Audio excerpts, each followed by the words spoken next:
good place to be looking for that. And if it's not United Listings themselves, it would be some other very similar security-based certifying body. I think that's where we're going. But as Daniel points out, it might not be possible due to the cost to customers, and definitely a big consideration for sure.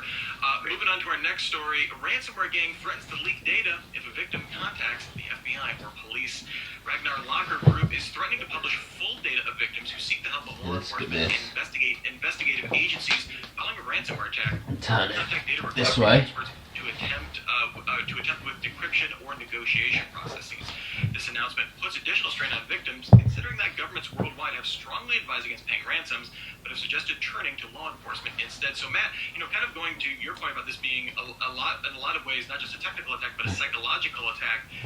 Is this just upping that kind of ramping up that psychological warfare? I mean, certainly, like law enforcement or these, ransomware negotiation agencies could set up encrypted back channels on, any number of messaging apps or something like that to, I would presume, unless you're completely owned in every single way, to keep the ransomware operators from knowing about that. What do you advise a company to do, though, in this kind of escalation?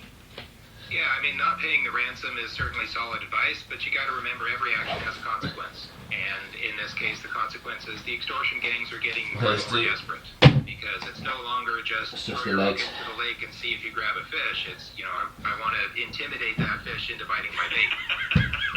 And if somebody can tell me how to intimidate a fish, let me know. But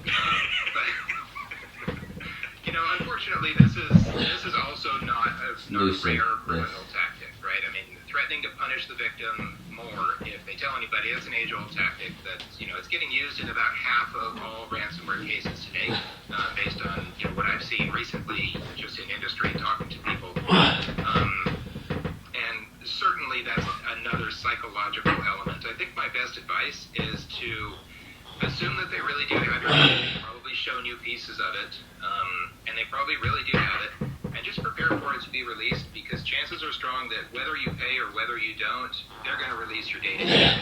I've read some cases where the company has paid the ransom, said, please, please, please don't release this data, and they say, well, for another 10 Bitcoin, I won't release this data that I already have. So what do you do there? You've already spent all your money, and you're still out. In for a Bitcoin penny, in for a Bitcoin pound. Our final story of the day, stress and burnout are affecting the majority of cybersecurity professionals. This comes from a 2020-2021 State of Profession report, which found that 51% of cybersecurity professionals are kept up at night by job stress and work challenges. More than 2/3 of members to their organization's data have increased due to staff working from home. Again, touching on something else we talked about today. These stats are concerning because people are more vulnerable to being duped by cyber criminals.